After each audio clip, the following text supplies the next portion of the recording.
I inherited $1 billion and a husband I never asked for. The billion came with blood money. The husband came with scars, secrets, and 30 days to say I do before someone put a bullet in my head. Turns out, learning to love a killer is easier than learning to survive one. Before we go any further, comment where in the world you are watching from, and make sure to subscribe, because tomorrow's story is one you don't want to miss. I really appreciate you choosing to spend your time here with me when I know you've got a million other things you could be doing on the internet right now. So, how's your day going? I hope it's better than mine was before I sat down to tell you this wild story. Hit that subscribe button and stay tuned, because I've got more daily romance stories coming your way that are going to make your heart race and your palms sweat. The bullet shattered the window 3 inches from my head. I didn't scream. Couldn't. The sound stuck in my throat like a stone as glass rained down on the mahogany conference table where, 60 seconds ago, I'd been signing papers that made me a billionaire. Now I was on the floor, taste of copper in my mouth, designer heels kicked off somewhere between standing and survival, while men in expensive suits pulled guns from holsters I hadn't known they were wearing. "Stay down!" The command came in a voice like gravel and whiskey, and then a body, solid, massive, smelling of leather and something dark I couldn't name, covered mine completely. This was how I met my fiancé. His weight pressed me into the Persian rug, one hand cradling the back of my head with surprising gentleness, while the other held a gun and I could feel cold against my ribs through my blouse. Another shot, then another. Someone was shouting in Russian. My ears were ringing, and all I could focus on was the fact that the man on top of me had a heartbeat as steady as a metronome, like getting shot at was just another Tuesday. "You hit?" His breath was warm against my ear, his accent thick. "Moscow. Maybe St. Petersburg." "No." My voice came out smaller than I wanted. "Are you?" "Not today." There was something almost amused in his tone, which seemed insane given that people were actively trying to murder us. "You can breathe, princess. I won't break." I realized I'd been holding my breath, my body rigid beneath his. I forced myself to inhale and immediately regretted it. He smelled too good for a man who'd just thrown himself on top of a stranger. Leather, yes, but also cedar and something smoky.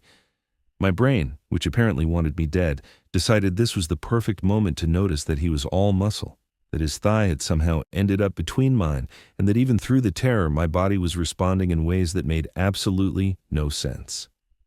"Clear!" someone shouted. The weight lifted. A hand appeared in my line of vision, broad, scarred across the knuckles, with a tattoo snaking up the wrist that disappeared under a black shirt sleeve. I stared at it for a full 3 seconds before taking it. He pulled me up like I weighed nothing. And then I saw his face. Dmitry Volkov was not a handsome man. He was something more dangerous than that. Sharp cheekbones that could cut glass, a jaw that looked carved from granite, and eyes so dark they were almost black. A scar ran from his left temple down to his jaw, puckered and white against tan skin. Another crossed his throat, something that should have killed him, but didn't. His hair was dark, cut military short, and when he looked at me, really looked at me, I felt it everywhere. "Zara Hart," he said my name like an accusation, "your father's daughter." Last time I checked.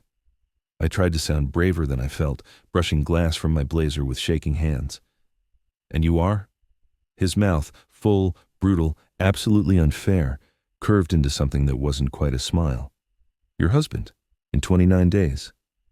The room tilted. Or maybe I did. His hand shot out, steadying me by the elbow, and even that simple touch sent heat racing up my arm. I jerked away. "Excuse me? Did they not explain?" He glanced at the lawyer, Victor something, who'd handed me my father's will an hour ago and changed my life forever. "The terms?" Victor cleared his throat, adjusting glasses that had been knocked sideways during the shooting. "Miss Hart, as I mentioned, your father's will stipulates that to inherit the Volkov Corporation and all associated assets, you must marry Mr. Volkov within 30 days of your father's death. If you refuse, or if the marriage does not take place, controlling interest passes to Alexei Morozov, who just tried to kill her," Dmitri's voice was flat, "and will succeed if she doesn't marry me."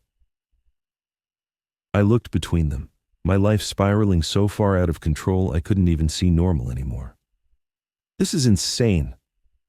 This is business. Dmitri moved to the window, boots crunching on broken glass, and peered out with the casual alertness of a predator. Even from behind, he was imposing, 6'3" of coiled violence in black tactical clothing that hugged every muscled line. Your father built an empire. Morozov wants it. I was promised it. You inherited it. Marriage solves everyone's problem. Except mine. My voice cracked and I hated it, hated the fear leaking through. I don't know you. I don't know any of this. 3 days ago, I was teaching American literature to undergrads at Columbia. My father and I haven't spoken in 15 years.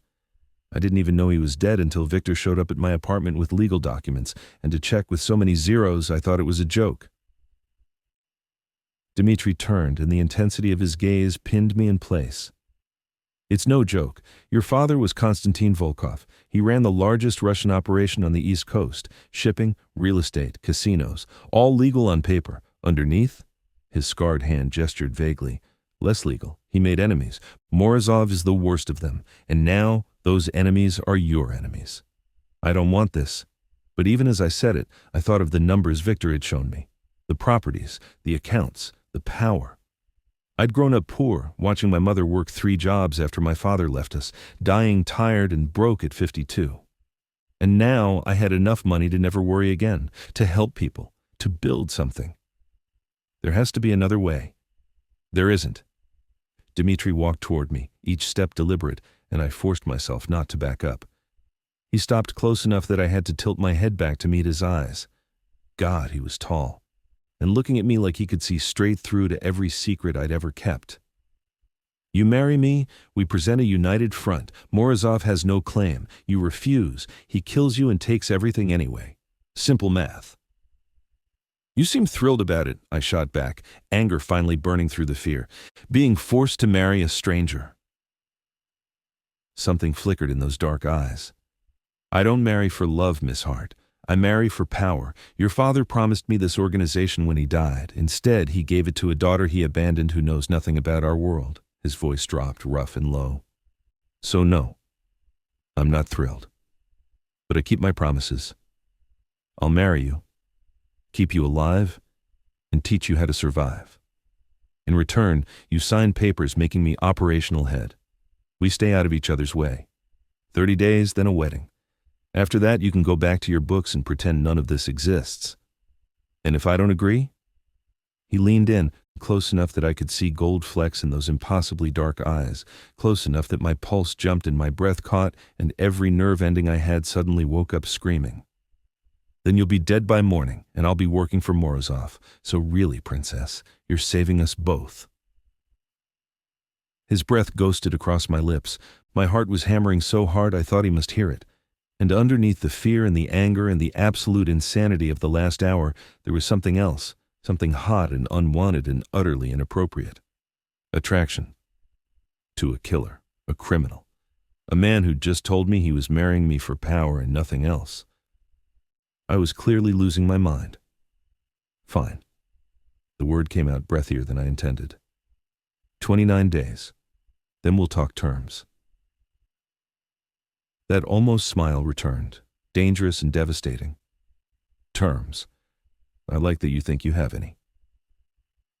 I inherited a billion-dollar empire in the last hour and survived my first assassination attempt. Trust me, Mr. Volkov, I'm a fast learner. For a moment, something like respect flickered across his brutal features. Then he stepped back, the air between us cooling, and I could breathe again.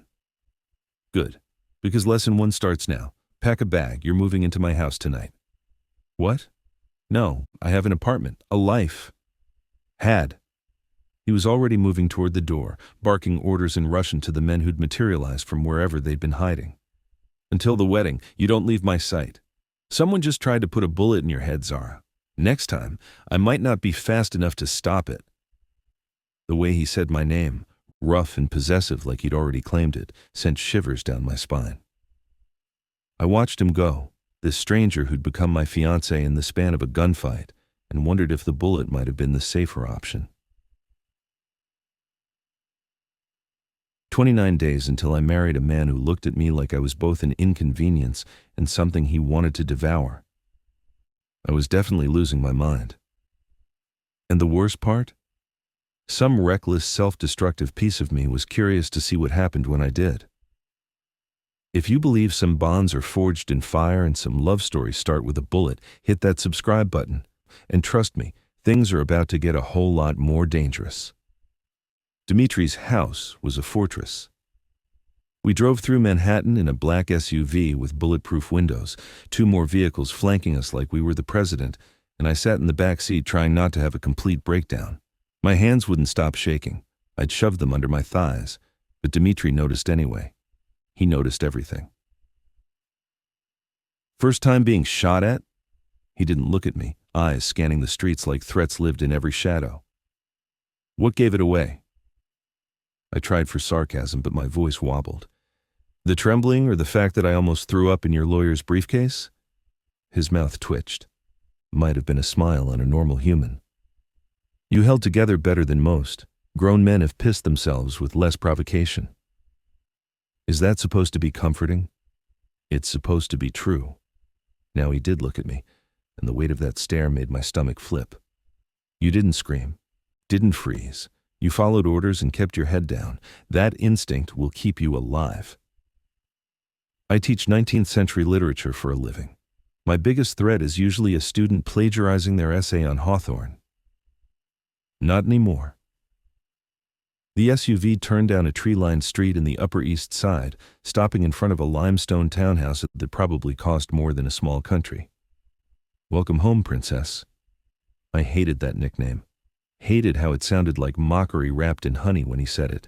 Hated even more that some traitorous part of me liked the way it rolled off his tongue in that thick accent. The interior was exactly what I expected. Obscenely expensive and aggressively masculine. Dark wood, leather furniture, abstract art that probably cost 6 figures.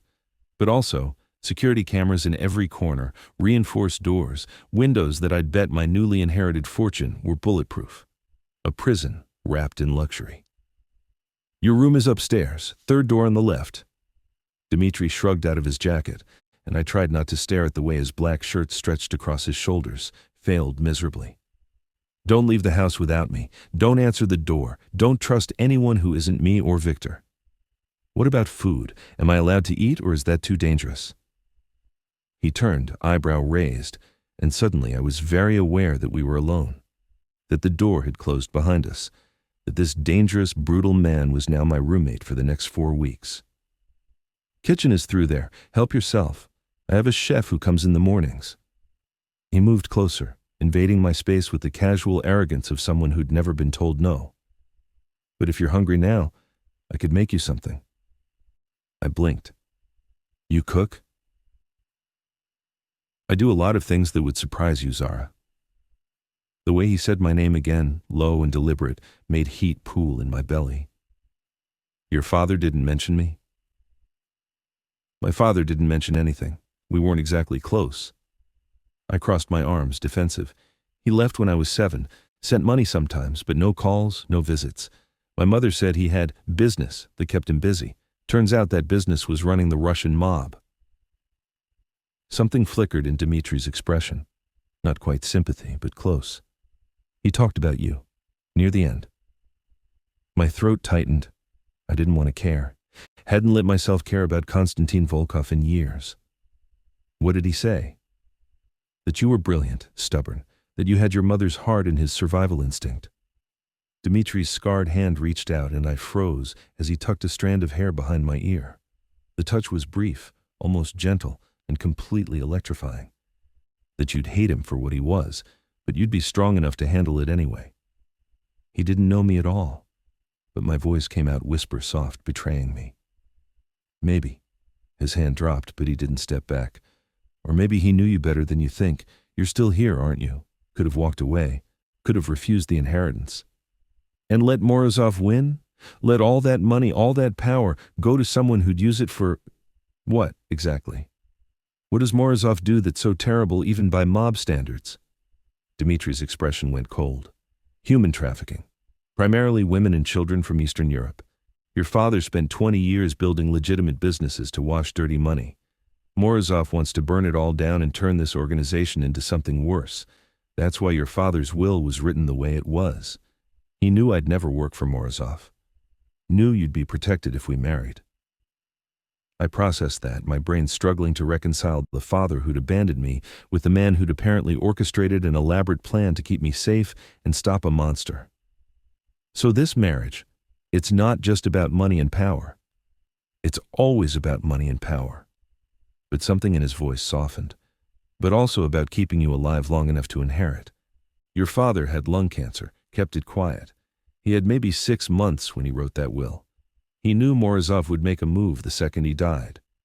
And you agreed to marry me because I keep my promises. He stepped back finally, giving me space I simultaneously wanted and resented. Your father took me off the streets of Moscow when I was 16, gave me purpose, made me his second. I owe him everything. This, he gestured between us, is my last debt to him. How romantic, I said dryly. Every girl dreams of being a debt repayment. That almost smile again, devastating in its rarity. You want romance, princess? Wrong man.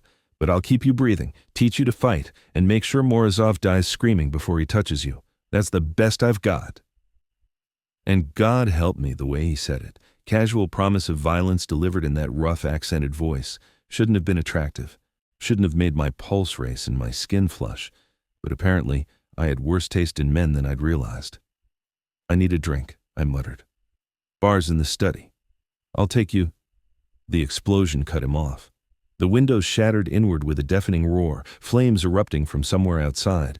Dmitri moved like lightning, tackling me to the ground for the second time today, his body a shield as debris rained down around us. My ears rang, smoke filled my lungs, and through it all I heard him cursing in Russian, felt his hands running over me checking for injuries, gentle even as the world burned. You okay? Zara, look at me. Are you hurt? I focused on his face hovering above mine, streaked with ash, those dark eyes fierce with something that looked almost like fear. I'm fine. What? Car bomb. They knew you'd come here. He was pulling me up, dragging me toward the back of the house as men shouted and footsteps thundered. They're getting bolder. They blew up your house, my voice pitched hysterical. On my first night here. What's next, a tactical nuke? Don't give them ideas. He shoved me into what looked like a coat closet, then pressed something on the wall. The back panel slid open, revealing a staircase leading down. Safe room. Go. What about you? I'm going to kill whoever did this. He said it so matter-of-factly, like murder was just another item on his to-do list. Move, Zara, now! But I grabbed his arm, fingers digging into solid muscle. You said you'd keep me alive. Can't do that if you're dead. For a heartbeat, he just stared at me. Then his hand came up, cupping my face with surprising tenderness, thumb brushing my cheekbone. I've survived worse than a car bomb, princess. But your concern is noted. I'm not concerned, I lied. I just don't want to find a new fiancé. The first one was enough trouble. His laugh was low, dangerous, intimate. Get downstairs. I'll come for you when it's clear. Then he was gone, moving toward the chaos with the easy confidence of a man who'd walked into fire before and walked back out. I watched him disappear into the smoke, this stranger I was supposed to marry, and felt my carefully constructed walls start to crack. I'd come here angry, scared, resentful of the empire I'd inherited and the man who came with it. But as I descended into the darkness of the safe room, listening to gunfire erupt above me, I realized something terrifying. I didn't want Dmitri Volkov to die. And in 28 days, I'd have to figure out if marrying him was the biggest mistake of my life, or the only decision that had ever made sense. The safe room was luxurious, which felt obscene. Leather sofa, minibar, enough food and water to survive a siege. Also, an arsenal that would make a small military jealous. Guns mounted on the wall like artwork, knives in velvet-lined cases, and something that looked suspiciously like a grenade sitting on a shelf next to protein bars. I sat in the corner farthest from the weapons, hugging my knees, and tried not to think about Dmitri upstairs possibly dying while I hid in his doomsday bunker. 20 minutes felt like 20 hours. When the lock finally clicked and the door swung open, I was on my feet, heart in my throat. Dmitri filled the doorway, alive and furious, blood streaking his jaw from a cut above his eyebrow. Not his blood, I realized with a lurch, at least not all of it. "How many?" His voice was arctic. "How many what? How many did you tell where you were going?" He descended the stairs and I backed up instinctively. He looked nothing like the man who'd touched my face with gentleness minutes ago. This was the enforcer, the killer. "Who did you call, text, email?" "No one. I didn't even have time to—" Understanding hit like a slap. "You think I set this up?" "Someone knew you'd be here. We swept the street before arrival. That car was cleaned 30 minutes ago." He was close now, towering over me, rage rolling off him in waves. "So either you told someone, or you're carrying a tracking device." "I'm not." But even as I protested, doubt crept in. "My phone. It's the only thing I brought from my apartment." His hand shot out. "Give it to me." I pulled it from my pocket, and he took it, examining it with the intensity of someone who'd done this 1,000 times, popped the case, checked the battery. Then his expression went dark. "Here." He showed me a tiny chip embedded in the SIM card slot, so small I'd never have noticed it. "GPS tracker. Someone's been following your every move." My stomach dropped. "But I've had this phone for 2 years. How?" "Your father's enemies have been watching you long before he died, Zara. Insurance policy. If they couldn't get to him, they'd go through you." He crushed the chip under his boot heel. "Which means someone in your life isn't who they claim to be. Friends, colleagues, your favorite barista, anyone could be feeding Morozov information." The paranoia that settled over me was suffocating. "So I can't trust anyone." "You can trust me." He said it simply, absolutely, and the crazy thing was I almost believed him. "And Victor, that's it. Everyone else is a potential threat until we know otherwise." "This is insane." I ran my hands through my hair, ash and glass still caught in the strands. A week ago, my biggest problem was grading midterms. Now I'm hiding in a bunker because someone wants me dead, marrying a man I barely know, and apparently, I've been tracked like an animal for God knows how long. "Welcome to the family business." But his voice had lost some of its edge. He moved to the bar, poured 2 fingers of vodka into a glass, and handed it to me. "Drink. You're shaken again." I was. Hadn't noticed. I took the glass, our fingers brushing, and that spark was still there despite everything. Maybe because of everything. I downed the vodka in one burning swallow. "Better?" He poured himself one, watching me over the rim as he drank. "Not even close." But the alcohol warmed my chest, took the edge off the panic. "Did you kill them? The people who planted the bomb?" 2 of them. The 3rd ran. No remorse in his voice, no hesitation. "We'll find him. And then?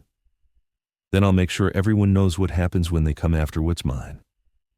"What's mine?" He said it so casually, so possessively, like I'd already become his in some fundamental way. I should have been offended, should have corrected him. Instead, I felt heat curl low in my belly. "I'm not yours," I said, but it came out weak. "Not yet." He set down his glass, moved closer, and I was trapped between him and the wall. "But in 28 days you will be, legally at least. Everything else—" His gaze dropped to my mouth, then back up, and the hunger I saw there stole my breath. "We'll figure out as we go." "You said this marriage was business." My voice came out breathy, betraying me again. "That we'd stay out of each other's way." I lied. His hand came up, knuckles grazing my cheek, and I shivered. "I've wanted you since you looked at me with those defiant eyes in the conference room and told me you were a fast learner. Since you grabbed my arm and told me not to die. You feel it too. Don't try to deny it." I should have. Should have pushed him away, reminded him we were strangers, forced together by circumstance and a dead man's will. But I'd been lying to myself for hours now, and I was tired of it. "I don't even like you," I whispered. "Good." His thumb brushed my lower lip, and my knees went weak. "I don't particularly like you either. Too stubborn, too mouthy, too willing to argue when you should be obeying." "I don't obey." I noticed. His voice dropped to gravel. "But you will learn. Because the next 28 days aren't just about surviving until the wedding, princess. They're about teaching you to survive in my world. And in my world, hesitation gets you killed. Is that why you keep calling me princess? To remind me I don't belong here? Something flickered in his eyes. I call you princess because you walk like royalty even covered in glass and ash, because you look at me like I'm something you can't decide whether to fight or... He stopped, jaw clenching. Or what? I challenged, tilting my chin up. His control cracked, just for a second, but I saw it, saw the want burning beneath the ice. Or let devour you whole. The air between us went electric. His hand was still on my face, thumb tracing patterns on my skin that made thinking impossible. I could feel his breath, smell leather and smoke and vodka. One move, that's all it would take. One lean forward and I'd know what that brutal mouth tasted like. Dimitri. His name on my lips seemed to undo something in him. He closed the distance, and I thought he was going to kiss me. Wanted him to, with an intensity that should have terrified me.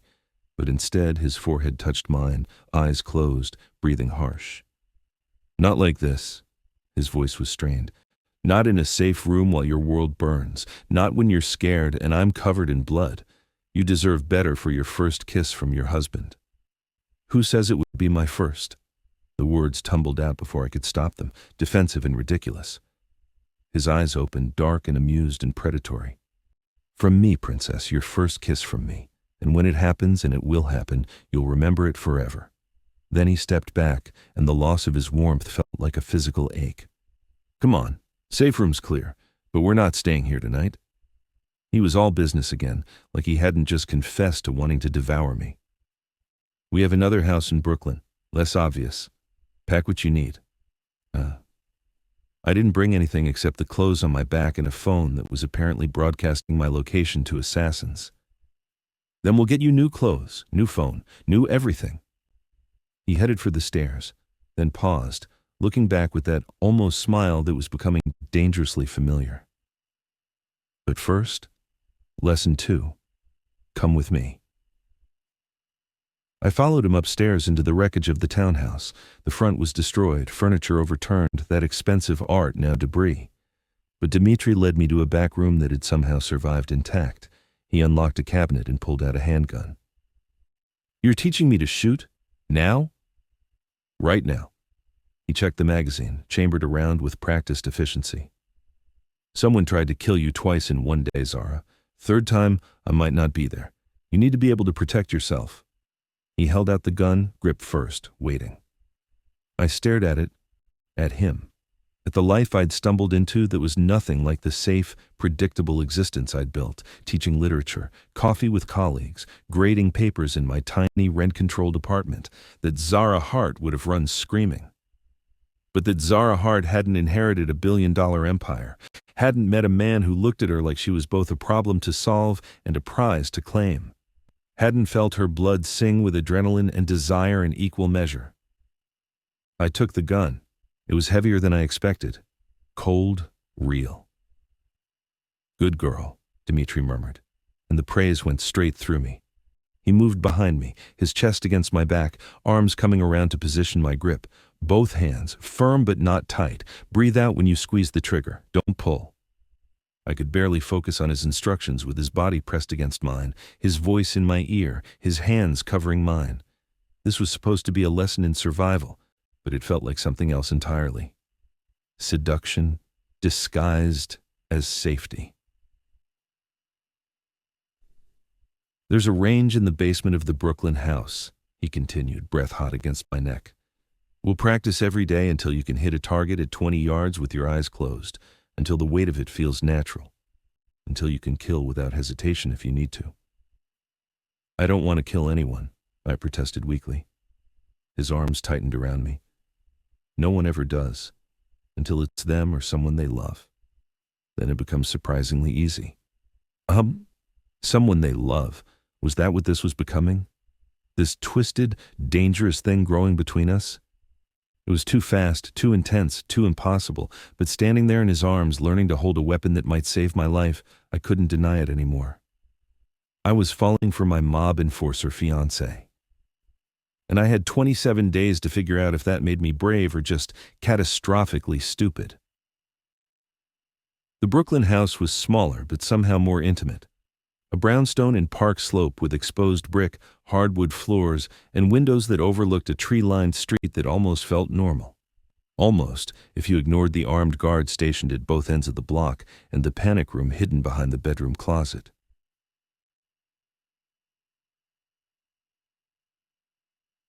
It was 3 in the morning when we finally arrived.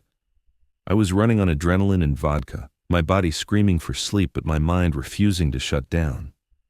Dmitri showed me to a bedroom. His bedroom, I realized, when I saw the king-sized bed and masculine furniture. "Where are you sleeping?" I asked, suddenly very aware that we were alone in a house much smaller than the fortress we'd left behind. "Here." He shrugged off his shoulder holster, setting his gun on the nightstand with casual familiarity. "Someone tries to get to you, they go through me first. There's only one bed." I noticed. He started unbuttoning his blood-stained shirt, and I forcibly looked away before I did something stupid like stare. "I'll take the floor if you're worried about your virtue, princess, but honestly, I'm too tired to be anything but unconscious for the next few hours." "I'm not worried about my virtue," I snapped, which was a lie. I was worried about a lot of things where Dmitri Volkov was concerned, and most of them involved that bed and significantly less clothing. We barely know each other."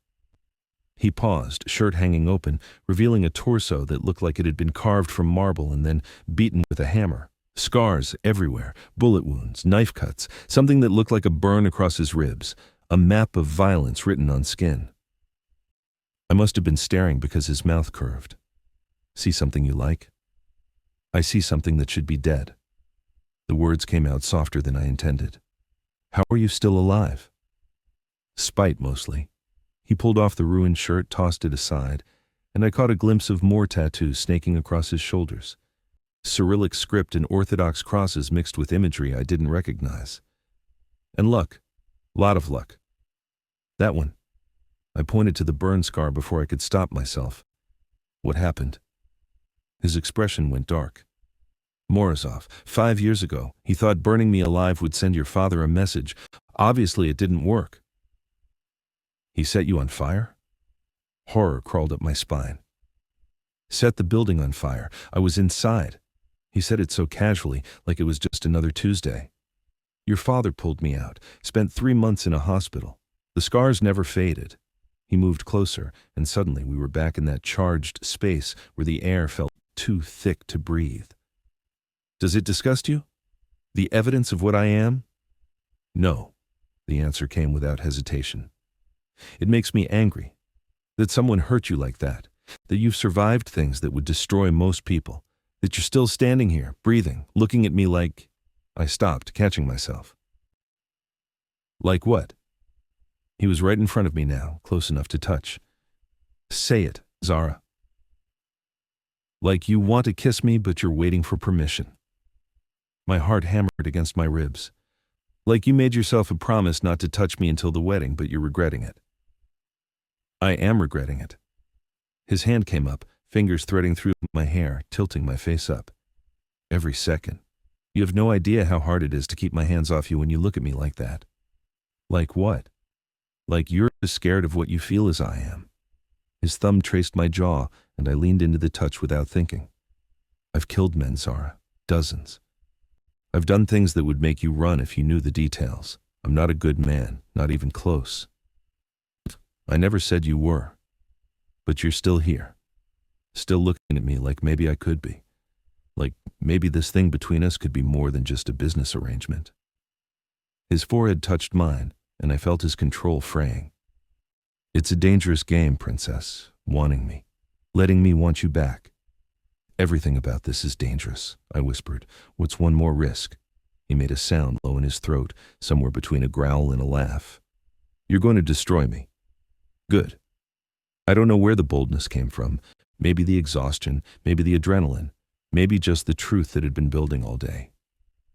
"Because you've already wrecked me, and we haven't even kissed yet." His control snapped. His mouth crashed against mine, and every coherent thought I'd ever had scattered like ash. This wasn't gentle or tentative. This was possession, claim, his hands fisted in my hair, angling my head exactly where he wanted it, and I opened for him with a gasp that he swallowed whole. He tasted like vodka and violence and something darkly sweet I couldn't name but immediately craved more of. I grabbed his shoulders, felt muscle and scars and heat beneath my fingers, pulled him closer, even though there was no space left between us. He backed me up until my legs hit the bed, and we tumbled down together in a tangle of limbs and desperation. "Tell me to stop." He broke the kiss long enough to gasp out the words against my throat, teeth scraping sensitive skin that made me arch into him. "Tell me this is too fast, too much, and I'll stop." "Don't you dare." My hands were in his hair now, pulling him back to my mouth. "Don't you dare stop." He groaned, and the sound vibrated through me, lighting up nerves I didn't know I had. His hand slid under my shirt, palm hot against my ribs, thumb brushing the underside of my breast, and I thought I might actually die from wanting him. But then he froze, cursed in Russian, pulled back with what looked like physical pain. "What? Why?" I couldn't form full sentences, too dizzy with desire. "Because when I have you, it won't be like this." His voice was wrecked, eyes black with want. "Not when you're exhausted and scared and we're running for our lives. Not in a safe house with guards outside and enemies hunting you. When I take you to bed, Zara, it'll be because you're mine. Completely. Not because adrenaline and fear made you reckless." "I want to be reckless," I protested, reaching for him. He caught my hands, pressed a kiss to my knuckles that was somehow more intimate than everything we'd just done. "I know, but you'll thank me tomorrow. We have 27 days. That's enough time to be sure." "Sure of what?" "That you want this. Want me.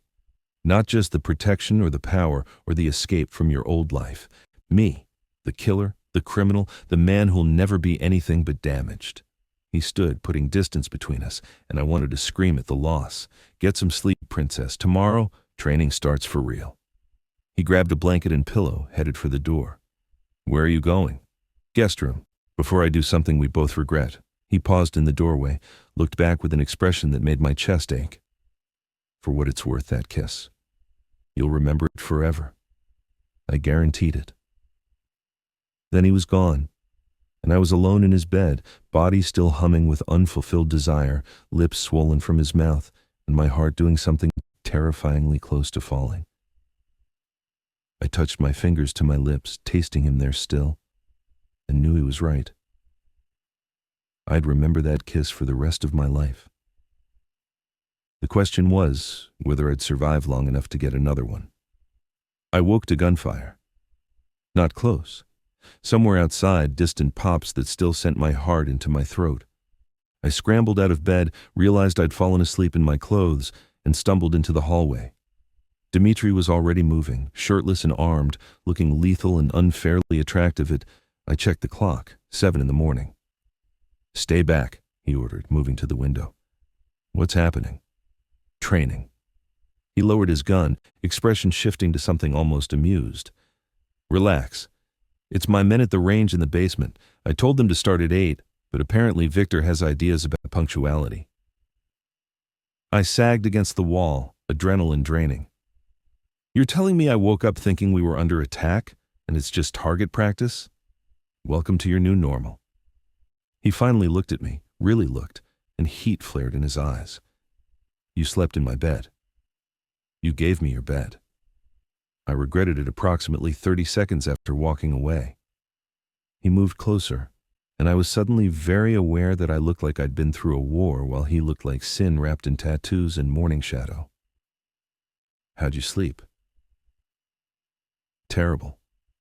Dreamed about car bombs and..." I stopped, not about to admit I'd dreamed about him too. About that kiss.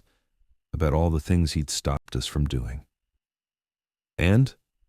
His hand came up, tucking hair behind my ear in that gesture that was becoming dangerously familiar. "Nothing." I stepped back before I did something stupid, like kiss him again in the bright light of day. "You said training starts today?" "Already started. You're late." But he was smiling, and it transformed his entire face, made him look younger, less dangerous, more human. Get dressed. Something you can move in. We're going to the range." 20 minutes later, I was standing in the basement holding the same gun from last night while Dmitri stood behind me, arms around me, correcting my stance with touches that felt deliberately provocative. "Stop tensing." His breath was hot against my ear. "You'll never hit anything if you're rigid." "Maybe I'm tense because you're—" I bit off the words, but he laughed low and dark. "Because I'm what? Touching you? Standing too close?" His hand slid down my arms, adjusting my grip, and I shivered. "Get used to it, princess. For the next 27 days, I'm going to be in your space constantly, teaching you, protecting you, making sure you survive long enough to marry me. You're doing this on purpose." I could hear the accusation in my voice, feel the heat in my cheeks, the touching, the closeness. "You're trying to distract me. Is it working?" His lips brushed my ear and my shot went wide, missing the target completely. "Yes," I admitted through gritted teeth. "Good." He stepped back and I could breathe again.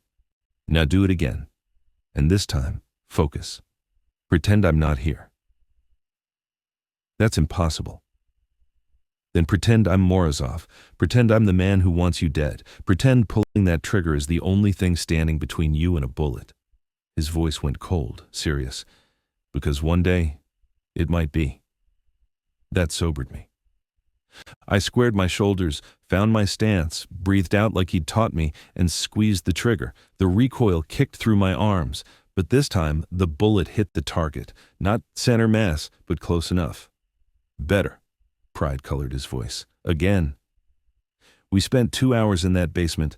By the end, my arms ached, my ears rang despite the protection, and I'd put a respectable grouping in the target's chest. Dmitri watched with those assessing dark eyes, correcting when needed, praising when I got it right, and maintaining a professional distance that made me perversely want to grab him and finish what we'd started last night. "You're a natural," he said finally, ejecting my magazine with practiced ease.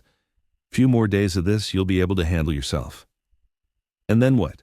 I become part of your organization?" The question came out sharper than intended. "Start collecting debts and laundering money?" His jaw tightened. "You become able to defend yourself, that's all. What you do with the empire after we're married is your choice. I told you. I'll run operations. You can walk away." "Can I?" I set down the gun, faced him fully. "Can I really just walk away from $1 billion in a mafia empire and pretend none of this exists?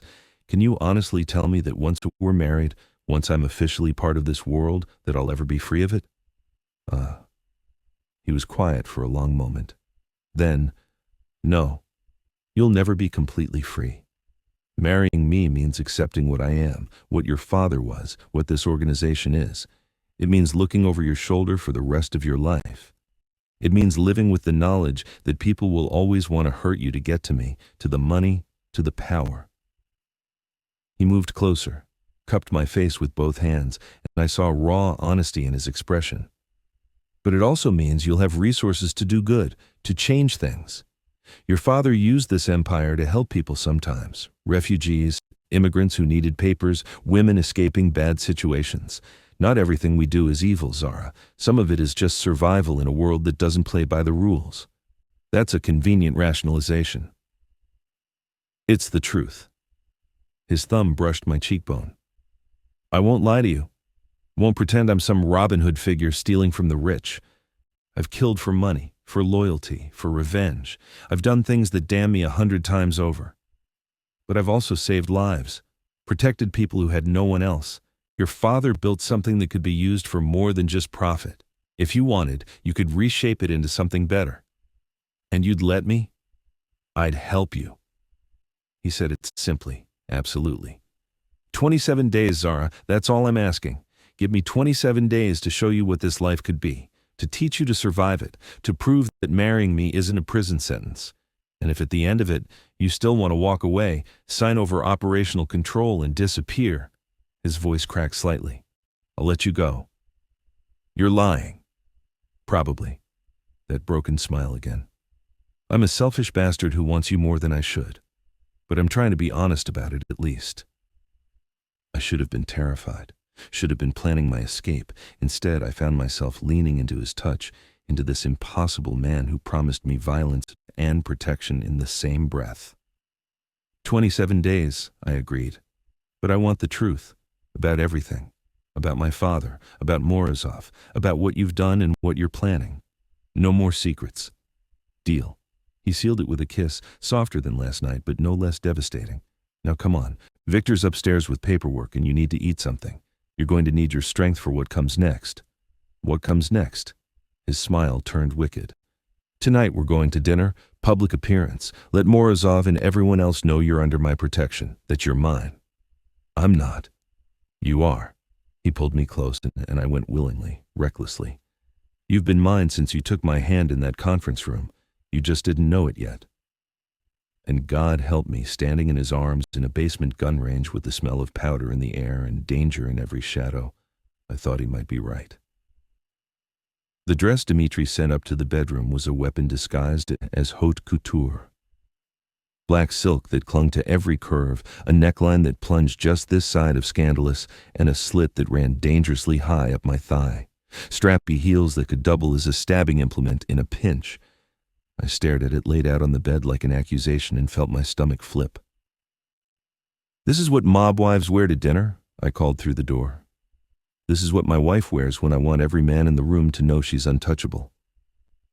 Dmitri's voice came from the hallway, rough with something that made my skin heat. And when I want every woman to know I won't be looking at anyone but her. I pressed my hand to my chest, feeling my heart hammer.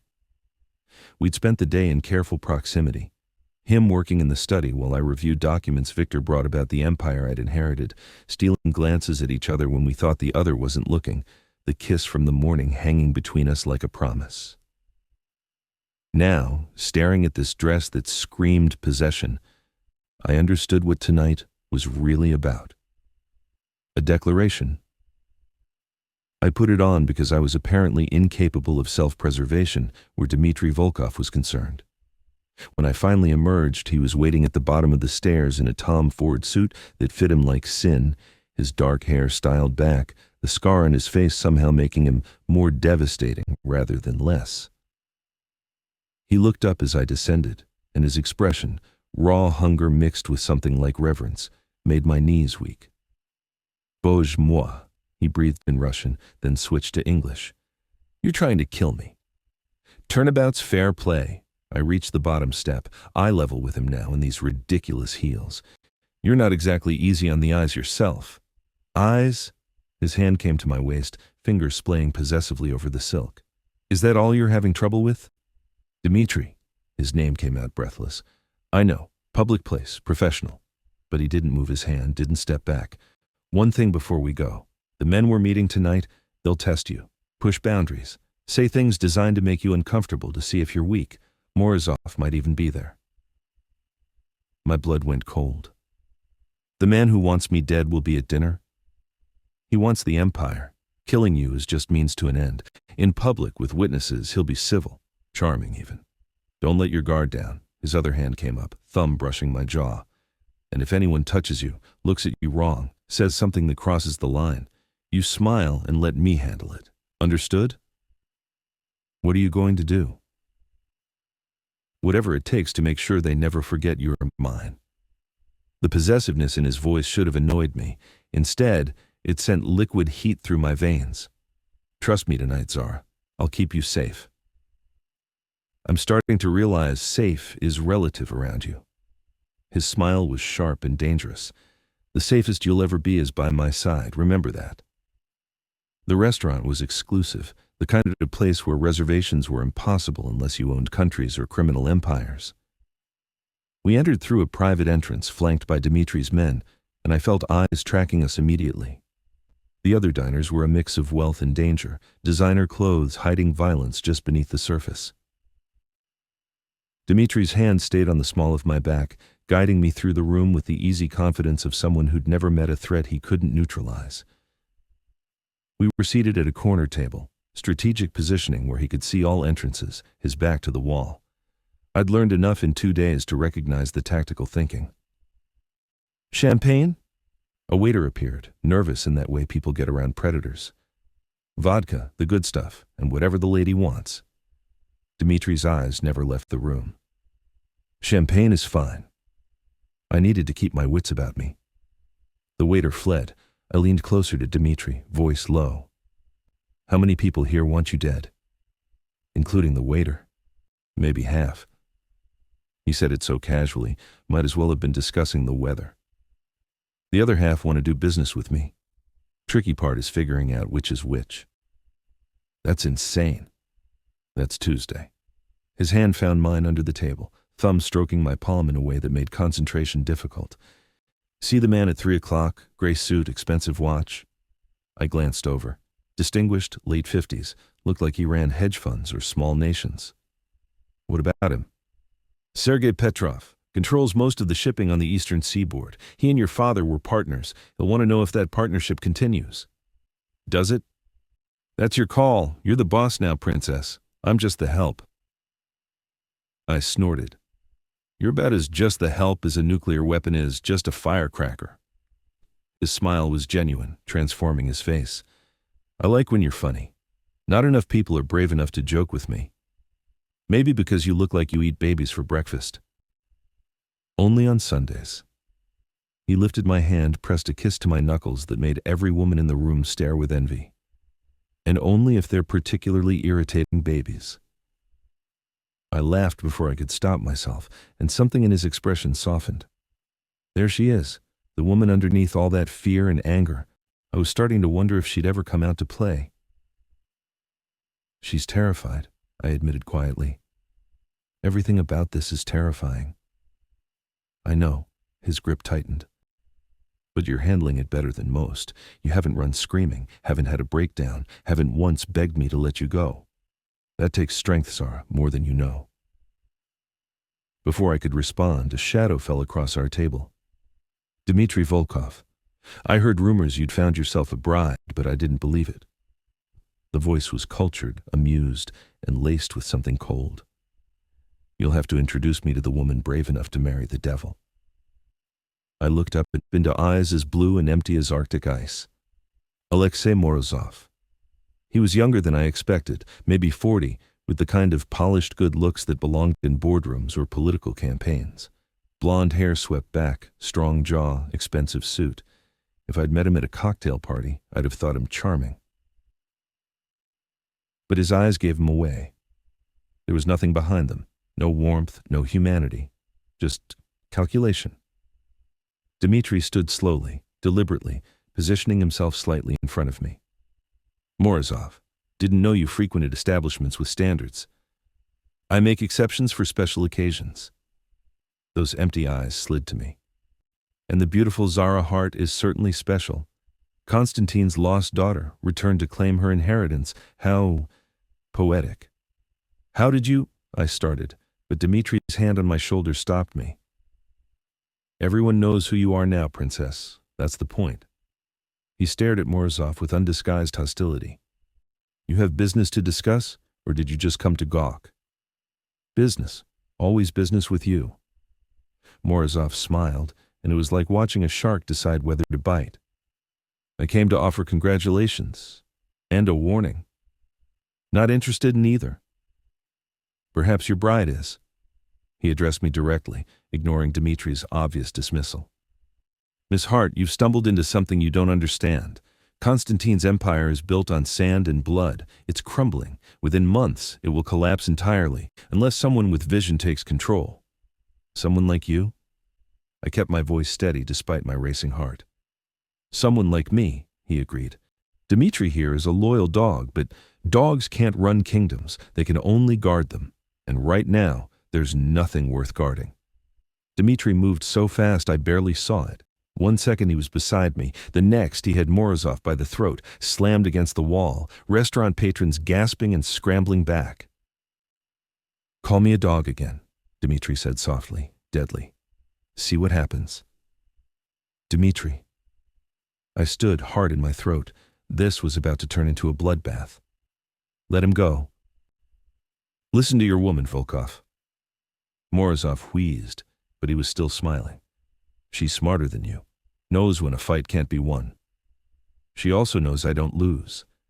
But Dmitri released him, stepped back, violence rolling off him in waves. Stay away from her. From us. This is your only warning. Morozov straightened his tie, unruffled despite nearly being strangled. 26 days until your wedding, I believe. A lot can happen in 26 days. People can have accidents, change their minds, disappear entirely. His gaze locked on mine, and I felt the threat like a physical blow. Choose wisely, Miss Hart. Some marriages are death sentences. Then he was gone, gliding through the restaurant like he hadn't just threatened my life. I sank back into my chair, legs shaking. Dmitri remained standing, scanning the room, making sure everyone had seen, had understood the message. Zara Hart was under his protection. Touch her and die. When he finally sat, his hand immediately found mine again. You okay? That was him, the man who set you on fire, who wants the empire, who's been trying to kill me. That was him. Dmitri's jaw was tight. And now he knows that getting to you means going through me, which he won't do, not in a frontal assault. He's too smart for that. What will he do? Try to divide us, make you doubt me, doubt this arrangement. He'll offer you deals, threaten people you care about, dig into your past looking for leverage. His thumb stroked my palm again, grounding. That's why I need you to trust me, Zara. No matter what he says, what evidence he manufactures, what lies he tells, I need you to trust me.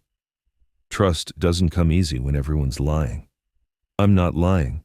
He leaned closer, voice dropping to that rough, intimate whisper that made my toes curl. I want you. Want to keep you safe. Want to marry you and spend however many days we get figuring out if this insane chemistry between us is just adrenaline or something more. That's the truth. Everything else is strategy and survival. I wanted to believe him. God, I wanted to believe him so badly it physically hurt. What if he's right? I whispered. What if the empire is crumbling? What if marrying you is a death sentence? Then we die together. He said it simply, absolutely. But we don't go down without a fight. And Zara? I've been fighting my entire life. I'm very, very good at it. The waiter returned with our drinks, setting them down with trembling hands before fleeing again. The restaurant had returned to its normal buzz, but eyes still tracked us. We'd become tonight's entertainment. Dmitri raised his vodka. To 26 more days of chaos. I lifted my champagne, clinked it against his glass, and hopefully living through them. Oh, we'll live. His smile was pure predator. Question is whether our enemies will. We drank, and I felt the weight of the room pressing down.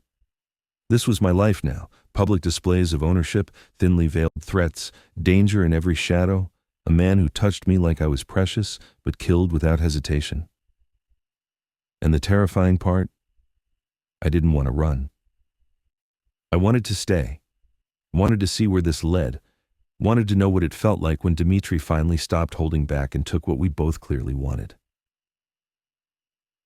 We were halfway through dinner when the shooting started. The first bullet shattered the window behind us. The second took out a chandelier, sending crystal raining down. Then chaos, screaming, people diving under tables, Dmitri throwing himself over me for the third time in 2 days. Stay down! He had his gun out, returning fire with cold precision. Exits blocked! What do we do? I couldn't see anything but his chest, couldn't hear anything but gunfire and screaming. We run! He hauled me up, kept me shielded with his body, and ran toward the kitchen, dragging me with him. Bullets chased us, embedding in walls, shattering glass. His men materialized from nowhere, laying down, covering fire. And then we were through the kitchen, out the back entrance, into an alley where a car was already waiting. He shoved me in, dove in after me, and we were moving before the door even closed. You hit? His hands were on me, checking for wounds, frantic in a way I'd never seen him. No, I'm fine. Are you? Flesh wound, nothing serious. But there was blood on his shoulder, soaking through the expensive suit. Morozov didn't waste time. He did that? At a public restaurant? He made a point that nowhere is safe, that I can't protect you. Dmitri's expression was murderous. He just made a fatal mistake. What mistake? He pissed me off. Dmitri pulled out his phone, made a call, spoke rapid Russian. Then he looked at me with eyes gone completely cold. Change of plans. The wedding's not happening in 26 days. My heart stopped. What? It's happening in 3. We move up the timeline, get you legally protected before Morozov makes another move. Can you handle that? 3 days to become my wife? 3 days. 72 hours. It was insane, reckless, impossible. I looked at this man who'd thrown himself over bullets for me twice in one night, who was bleeding and furious and planning war to keep me safe, who kissed me like I was air and he was drowning. Yes, I heard myself say, 3 days. His expression transformed, relief and hunger and something that looked almost like love. Then hold on, princess, because the next 72 hours are going to be hell. And at the end of it, you're going to be mine forever. Forever. The word should have terrified me. Instead, it sounded like a promise I desperately wanted him to keep. 72 hours to prepare for a wedding that might end with a funeral. The safe house we moved to, the third one in as many days, was more fortress than home. A compound in Westchester with gates, guards, and enough firepower to hold off a small army, which, according to Dmitri, we might need. Morozov's getting desperate, he explained as we walked through halls lined with security monitors. That attack was sloppy, public, witnesses. He's breaking his own rules, which means he's out of options. So he'll come for us here. It wasn't a question. He'll try. Dmitri's hand was on the small of my back again, that possessive touch I'd started to crave. But this place is locked down. My best men. Victor's coordinating with our legal team to fast-track the marriage license. Judge owes your father a favor. He'll marry us day after tomorrow at noon. Day after tomorrow. 48 hours. My brain couldn't process it. We reached what was apparently our bedroom, singular, and I didn't have the energy to argue about it anymore. Dmitri finally let me see the wound. His shoulder was torn open, bullet having grazed deep enough to scar but not penetrate. Sit, I ordered, pointing to the bed. Let me clean that. I'm fine. You're bleeding on $1,000 suit. Sit. Something like amusement flickered in his eyes, but he obeyed. I found a first aid kit in the bathroom. Of course, there was a first aid kit, probably stocked for gunshot wounds specifically, and returned to find him shirtless again. I needed to stop reacting to his bare chest like a teenager. We had bigger problems. This is going to hurt, I warned, dousing gauze in antiseptic. I've had worse. But when I pressed it to the wound, he hissed through his teeth. Fuck. Baby, I muttered, but my hands were gentle as I cleaned the torn flesh. Says the woman who'd never been shot at until 3 days ago. His voice had gone rough, and when I glanced up, his eyes were on me with an intensity that made my breath catch. Now you've survived 3 attempts. Most people don't last past 1. Most people don't have you throwing yourself in front of bullets for them. No, his hand came up, caught my wrist. They don't. The air between us went electric again, that constant charge that lived in every interaction. I was supposed to be bandaging him. Instead, I was drowning in dark eyes that saw too much, wanted too much. Zara, my name was rough on his lips. In 2 days, you're going to be my wife. Not because of your father's will or Morozov's threats, because I'm not letting you go. You understand that? I understand you're bleeding and delirious. I'm serious, his grip tightened. I've spent my whole life taking orders, being the weapon someone else aimed. Your father pointed me at targets and I eliminated them without question. I was content with that, had no ambition beyond being the best at what I do. He pulled me closer, between his spread knees, and I went willingly despite every self-preservation instinct screaming warnings. Then you walked into that conference room looking terrified and defiant, and so fucking beautiful I forgot how to breathe, and suddenly, being just the weapon wasn't enough anymore. Dmitri, let me finish. His other hand came up, cradling my face. I want more. Want you. Want to wake up with you in my bed and teach you to shoot and watch you take on this empire and make it something better than what your father built. Want to keep you safe and piss you off and kiss you until neither of us remembers why we were ever apart. And in 2 days, I'm going to stand in front of a judge and promise you all of that. Question is, do you want it too? My heart was beating so fast I thought it might explode. You're asking if I want to marry you? Kind of late for that. We don't have a choice. There's always a choice. His thumb brushed my lower lip, and I shivered. You could run, disappear. Give up the empire and go back to your old life. I'd let you go if you really wanted to, would hate it, would probably drink myself to death. But I'd let you go. That's the saddest thing you've ever said. Truth usually is. His smile was crooked, vulnerable in a way I'd never seen him. So what do you want, Zara Hart? Real answer. Not what you think you should say or what makes sense or what's safe. What do you want? I should have lied, should have protected myself, should have maintained distance. Instead, I told him the terrifying truth. You. The word came out barely a whisper. I want you. Even though you're dangerous and damaged and completely wrong for me in every possible way. Even though 3 days ago I didn't know you existed.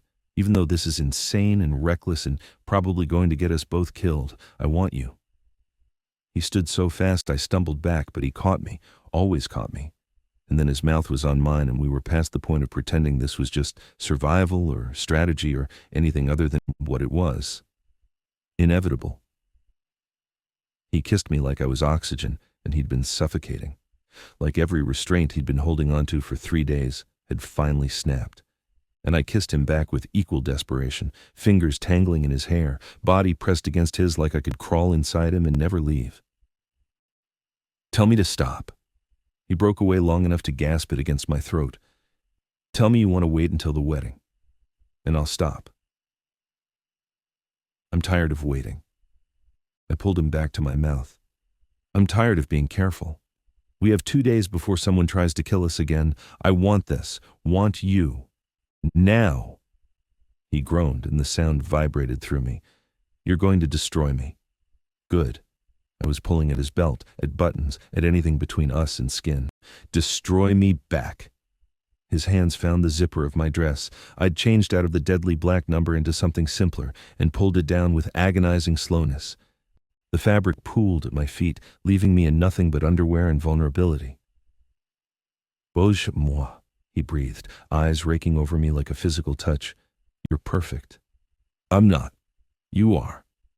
He lifted me like I weighed nothing, and I wrapped my legs around his waist as he carried me to the bed.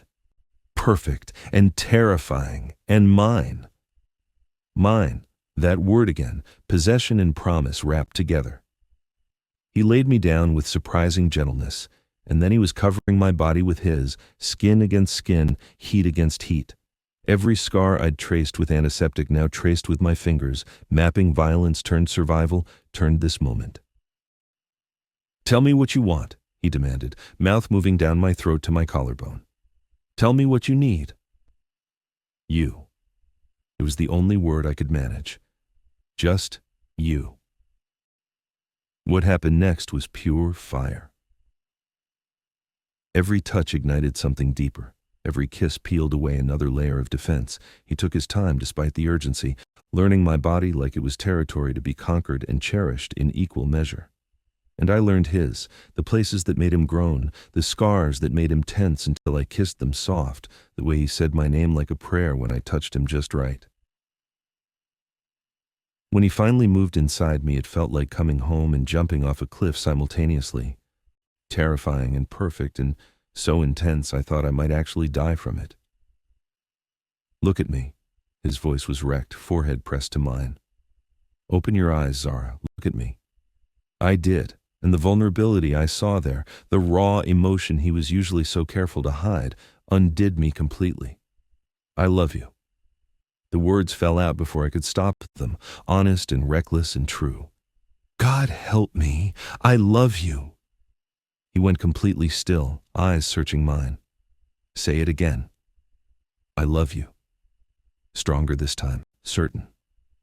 I know it's too fast and too crazy and we barely know each other. But I love you, Dmitry Volkov, and in 2 days when I marry you, it won't be because of my father's will or because I'm scared. It'll be because I choose you. Something broke in his expression. Я тоже тебя люблю. Then in English, rough and fierce. I love you too, more than I thought I was capable of, more than I've ever loved anything. He kissed me, deep and claiming. You're mine now, forever. No takebacks. No takebacks, I agreed breathlessly. He moved then, and I stopped thinking entirely. There was only sensation, his body moving with mine, his hands everywhere, his mouth swallowing my gasps and moans, building something between us that felt bigger than both of us, bigger than the danger and the empire and the insanity of how we'd met. When we finally shattered together, his name on my lips and mine on his, it felt like a vow more binding than any we'd make in front of a judge. After, wrapped in sheets in each other, his fingers trailing lazy patterns on my spine, he said, 2 days, and you'll be my wife. 2 days, I echoed, pressing a kiss to his scarred chest.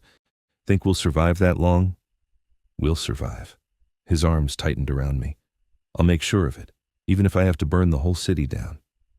That seems dramatic. I'm a dramatic man. His laugh rumbled against my cheek. You'll learn. I'm also possessive, jealous, overprotective, and terrible at sharing. I noticed.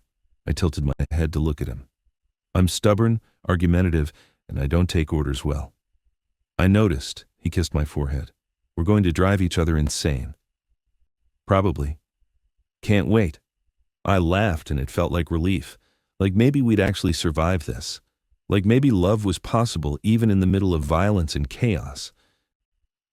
The alarm shattered the moment. Dmitri was moving before I even processed the sound, pulling on pants, grabbing his gun from the nightstand. Stay here. Lock the door behind me. What's happening? Perimeter breach. His expression had gone cold, the lover replaced by the enforcer. They're here. Morozov? Who else? He was at the door, then paused, looked back. I love you. Remember that. No matter what happens next. Dmitri. But he was gone, and I heard the lock click from outside. He'd locked me in, trapped me for my own safety. I scrambled for clothes, my heart racing. Gunfire erupted from somewhere below, men shouting, glass breaking. The compound was under attack, and I was locked in a bedroom like some princess in a tower. Screw that. I'd spent 3 days learning to shoot, learning to fight, learning to survive. I wasn't hiding while Dmitri fought for us. The window overlooked the grounds, 2 stories up, but there was a ledge, a drainage pipe. Stupid, reckless, exactly the kind of thing that would make Dmitri furious. I was climbing out the window before I could talk myself out of it. The grounds were chaos, Dmitri's men fighting Morozov's forces in a gunfight that looked like something out of a war movie. I spotted Dmitri immediately. He fought like a demon, taking down 2 men before they even knew he was there. Efficient, brutal, terrifyingly competent. Then I saw Morozov. He was standing near the gate directing his men, and he was looking at the house, looking for me. And in his hand was something that made my blood run cold. A detonator. Dmitri! I screamed it over the gunfire. Bomb! He spun, saw me on the ledge, saw me when I should have been locked safely away, and his expression went from shock to fury to fear in the space of a heartbeat. Morozov pressed the button. The world exploded. I felt the shockwave before I heard the sound, felt myself thrown backward by the force of it. Then I was falling, the ground rushing up, and all I could think was that I'd told Dmitri I loved him, and now I'd never get to marry him, never get to see what our life could have been. Strong arms caught me before I hit the ground. Dmitri. Of course it was Dmitri. He'd somehow crossed the distance, caught me, was rolling to take the impact himself. We hit the ground hard, his body cushioning mine, and the world was fire and noise and chaos. When the dust settled, he was over me again, checking for injuries, cursing in Russian and English both. What the hell were you thinking? He was shaking with rage or fear or both. I locked you in. You were supposed to be safe. You were supposed to not die, I shot back, checking him for new wounds. He had a bomb, Dmitri. I had to warn you. You could have died. So could you. I grabbed his face, forced him to look at me. We're in this together, remember? No more locking me away while you fight. We survive together or not at all. For a moment he just stared at me. Then he kissed me, hard and desperate and relieved. You're insane. I learned from the best. I glanced around.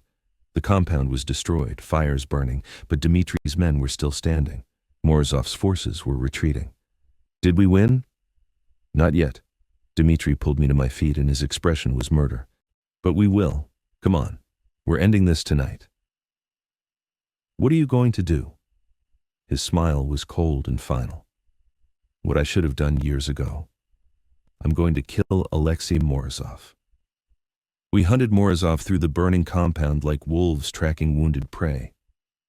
Dmitri moved with lethal purpose, gun in one hand, my hand in his other, refusing to let me go even as his men fanned out to search. The explosion had taken out half the main house, but we'd survived. His forces had held, and Morozov had made his fatal mistake. He'd shown his hand and failed to finish the job. He'll run, Dmitri said, voice cold as winter, back to his penthouse in the city, fortify there and try to regroup. So we go after him? I was still catching my breath, adrenaline making everything sharp and surreal.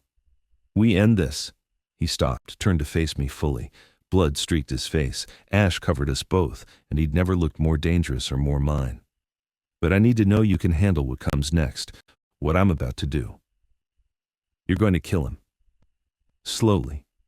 No hesitation. For every attempt on your life, for the fire he set that should have killed me, for threatening what's mine, he dies tonight, and it won't be quick. I should have been horrified, should have begged him not to, should have clung to some moral high ground about justice and law and civilized society.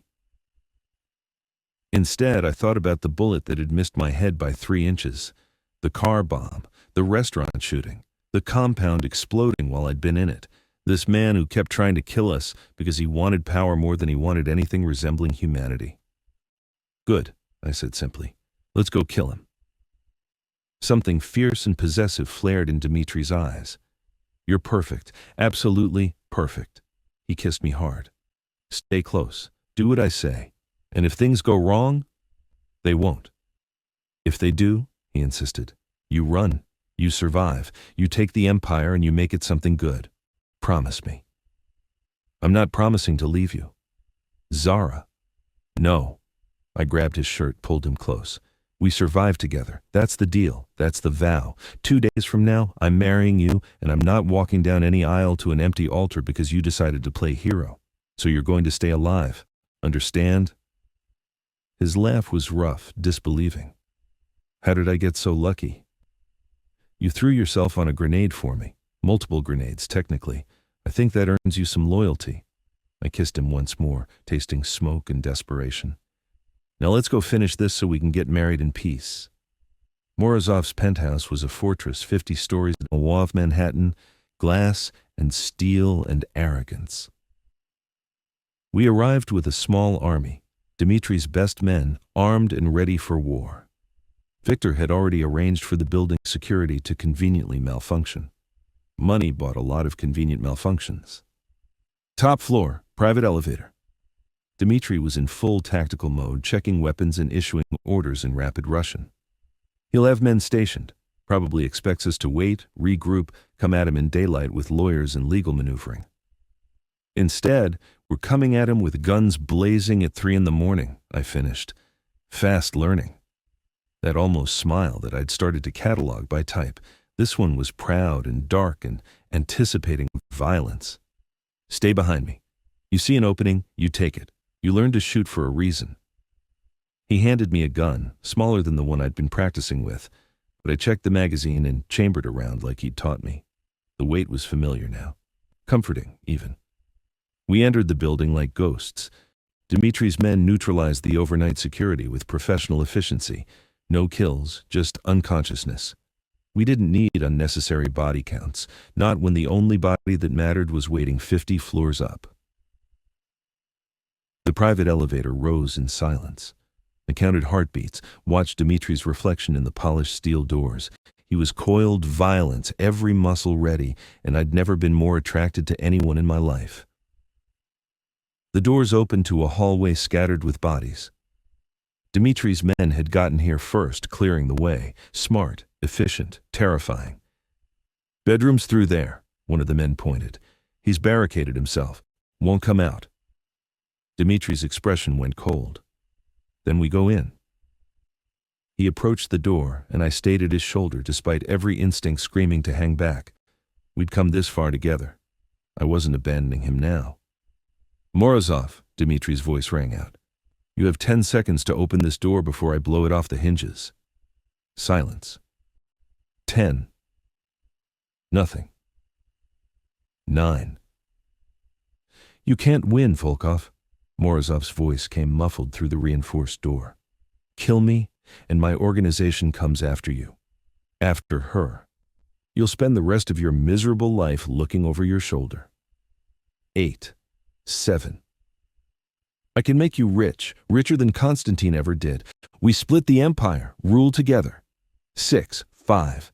She'll never be safe. Even if you kill me, there are others who want what she has. You can't protect her forever. 4. 3. Dimitri glanced at me, and I saw the question in his eyes. I nodded. End this. 2. The door exploded outward.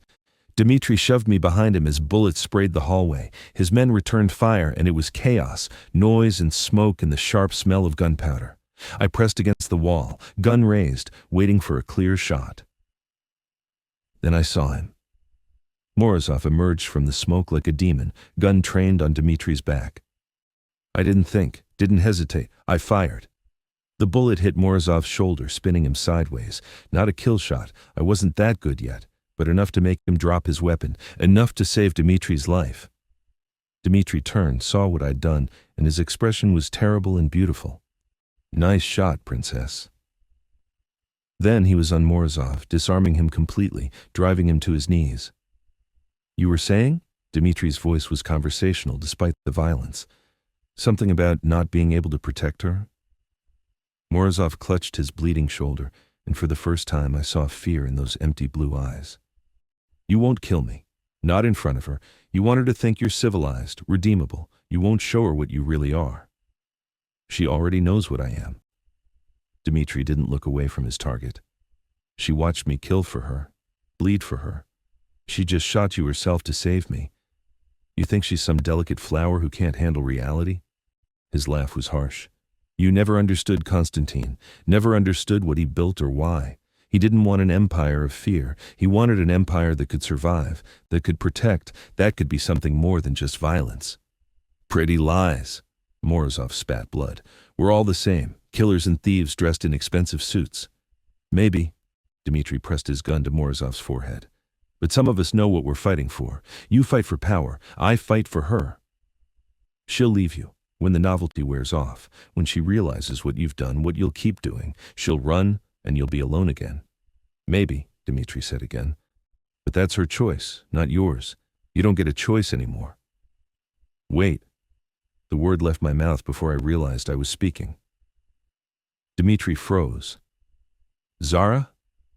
I stepped forward, gun still in hand, and looked at the man who'd tried to kill me 5 times in 3 days, who'd burned Dimitri alive, who'd attacked a restaurant full of innocent people just to make a point. I have a question first. I kept my voice steady. Why did you really want the empire? Just power? Or was there something else? Morozov's laugh was broken, bitter. You want the truth? Fine. I'll give you the truth. Your father killed my brother 20 years ago over a deal gone bad. Killed him and made it look like an accident. I've spent 2 decades building power, waiting for the chance to destroy everything Constantine built, to take what he loved most. Me, I realized. You were going to kill me not just for the empire, for revenge. For justice. His eyes were fanatic now.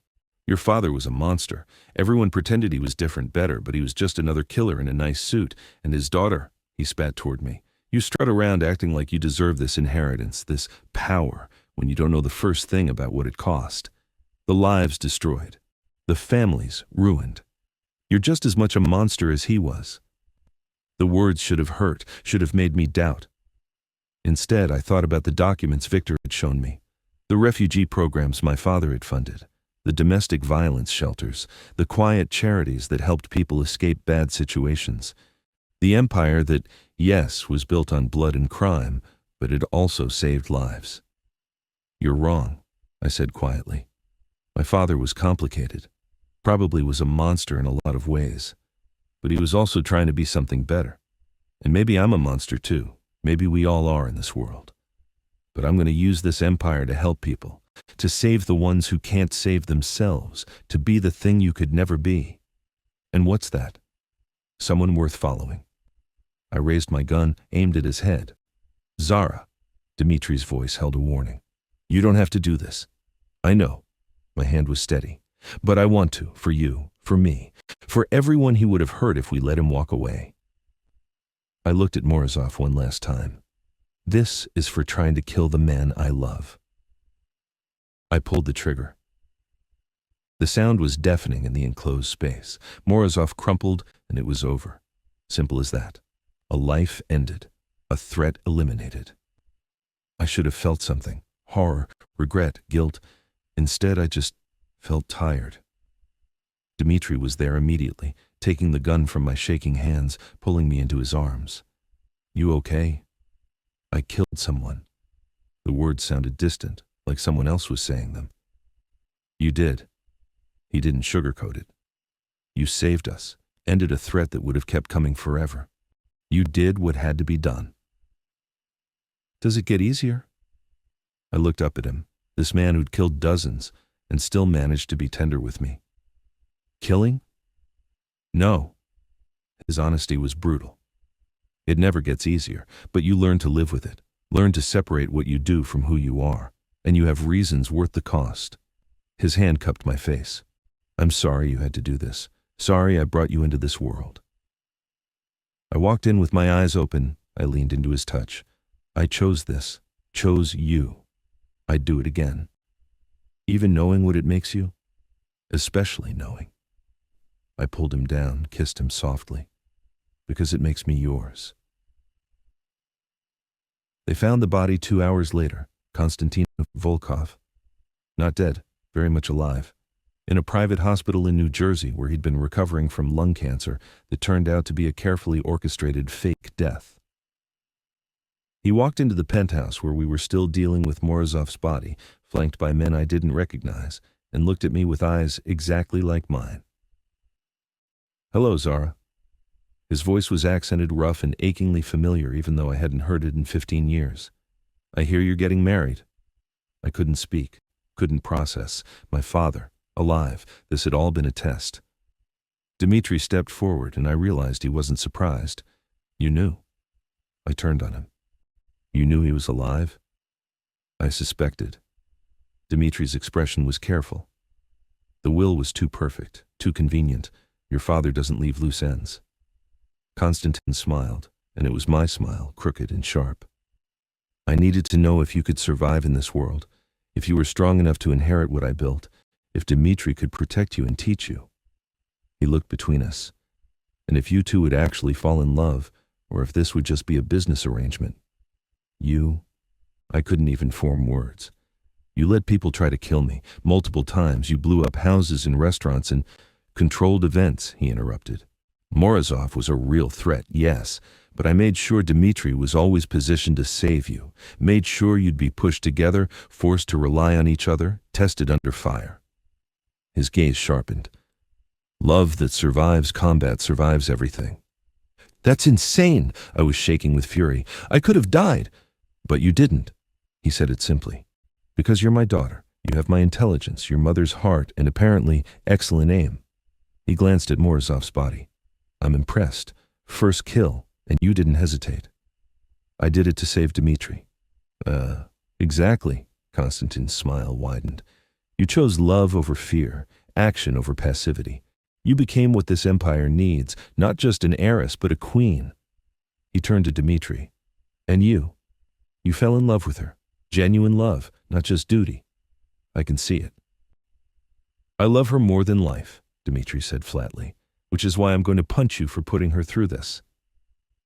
Fair, Konstantin spread his arms. One shot, then we're even, and you marry my daughter with my blessing. Dimitri's fist connected with Konstantin's jaw with a crack that echoed. The older man staggered but stayed upright, working his jaw with a rueful expression. Good hit, he spat blood. You always did have excellent form. He looked at me again. I know you hate me. I deserve it. I left you and your mother, built an empire in blood, and then put you through hell to test if you could inherit it. But I did it because I love you. Because I wanted you to have the choice I never did, to take this power and make it something better, or to walk away completely, knowing you could survive either path. You're a bastard, I said, but my voice cracked. I am. He moved closer, and I saw tears in his eyes. But I'm a bastard who loves his daughter, who wants her to be happy, safe, powerful enough that no one can hurt her ever again. He glanced at Dmitri. He'll protect you, love you, probably drive you insane with his overprotective nonsense, but he's worthy of you, and you're worthy of this empire.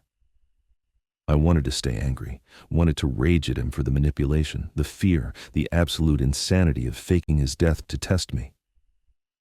But I'd grown up without a father. Had wondered my entire life if he'd ever loved me, ever thought about me, ever regretted leaving. Now I knew. In his own twisted criminal way, he'd loved me enough to give me everything, including the man standing beside me. The wedding's tomorrow, I said finally. Noon. If you're not there, I'm taking the empire and cutting you out completely. Understood? Konstantin's smile was brilliant. Understood. I'll even walk you down the aisle. Like hell, Dmitri muttered, but he was smiling too. The wedding was small, private, just family, which apparently included my not-dead father, Victor the lawyer who'd orchestrated this entire charade, and Dmitri's inner circle of dangerous men in expensive suits. I wore white because it felt like defiance. Dmitri wore black because he was Dmitri, and when the judge asked if anyone objected, I half expected Morozov to rise from the dead. But there was only silence. Peace. The threat eliminated. The test passed. The empire ours. Do you take this woman? The judge began. Yes, Dmitri interrupted. Whatever the question is, the answer is yes. She's mine. I'm hers. Let's make it legal before someone else tries to blow us up. The judge blinked. That's not traditional, but I suppose... I object to nothing, I said quickly. Let's do this. Then, by the power vested in me... Wait, I turned to Dmitri. Before we do this, I need to say something. He raised an eyebrow. Having second thoughts, Princess? Never. I took both his hands. 3 days ago, I inherited $1 billion and a husband I never asked for. The billion came with blood money. The husband came with scars, secrets, and a tendency to throw himself in front of bullets. You've driven me insane, terrified me, protected me, and somehow made me fall completely in love with you in 72 hours. That's a record, he murmured, eyes soft. It is. I smiled through sudden tears. And I wouldn't change a single second. Not the fear, not the danger, not the absolute insanity of how we met. Because it gave me you. It gave me us. And I'm going to spend the rest of my life learning to be worthy of the man who loves me enough to burn the world down. You're already worthy. His voice was rough. You always were. Then marry me, Dmitri Volkov. Make me your wife for real. Not because of my father's will or threats or tests. Because we choose this, choose each other. Always, he promised. Forever. The judge cleared his throat. I now pronounce you husband and wife. You may... Dmitri kissed me before he could finish. Kissed me like we weren't in a room full of people, like we hadn't just survived a week of assassination attempts, like this was just the beginning of something bigger than both of us. Which it was. When we finally broke apart, my father was crying, Victor was smiling, and Dmitri's men were applauding with genuine happiness. Ladies and gentlemen, the judge said wryly, Mr. and Mrs. Volkov. Mrs. Volkov. I was married to a mob enforcer who loved me, who'd taught me to shoot and survive and fight, who'd thrown himself on grenades and bullets and anything else that threatened me. So, Dmitri murmured against my ear, about that wedding night. We have a hotel suite with bulletproof windows and enough security to hold off a small army, I whispered back. Think you can keep me entertained? His smile was wicked. Princess, I'm going to keep you entertained for the next 60 years. Is that a promise? It's a vow. He kissed me again, soft and sweet and full of dark promises. Till death do us part. And even then, I'm not letting you go. Good. I laced my fingers through his. Because I'm not going anywhere. We survived the courtship. Now let's see if we can survive the marriage. With you? He pulled me close. It'll be the adventure of a lifetime. And as we left the courthouse, married alive together, I realized he was right. I'd inherited $1 billion and a husband I never asked for. The billion came with blood money. The husband came with scars, secrets, and 30 days that turned into forever. Turned out learning to love a killer was easier than learning to survive one. But surviving with him? That was going to be the greatest adventure of all. 3 months later, I sat in the boardroom of the Volkov Corporation, renamed Hart Volkov Enterprises, and stared at the quarterly reports. Legitimate businesses were up. Criminal enterprises were being systematically phased out or reformed. The refugee program had expanded. The domestic violence shelters were fully funded. My father's empire was becoming something new, something better. And my husband was across the table, watching me with those dark eyes that still made my pulse race even after 3 months of marriage. You're staring, I said without looking up. I like watching you work. His voice was warm. You're terrifying when you're in CEO mode. Good. I glanced up, smiled. Someone has to keep you in line. You do that just by existing, princess. The nickname had stuck. I'd given up fighting it, especially when he said it like that, possessive and adoring and still a little mocking. Meeting's in 5 minutes, Victor announced, walking in with more paperwork. The board wants an update on the Eastern European expansion. They'll get one. I stood, smoothed my skirt. Dmitri, you're presenting the security overview. Yes, ma'am. He came around the table, kissed me briefly. Love it when you're bossy. Love it when you listen. I always listen. His hand rested on my hip, and even that innocent touch made me want to postpone the meeting. Doesn't mean I always obey. I noticed. The board meeting went smoothly. Plans were approved. Expansion was greenlit.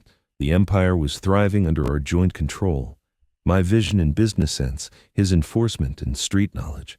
We were building something neither of us could have built alone. After in our office, we'd combined them into one because separating was impossible. Dmitri pulled me into his arms. Happy? He asked. Deliriously. I kissed him. You? More than I deserve.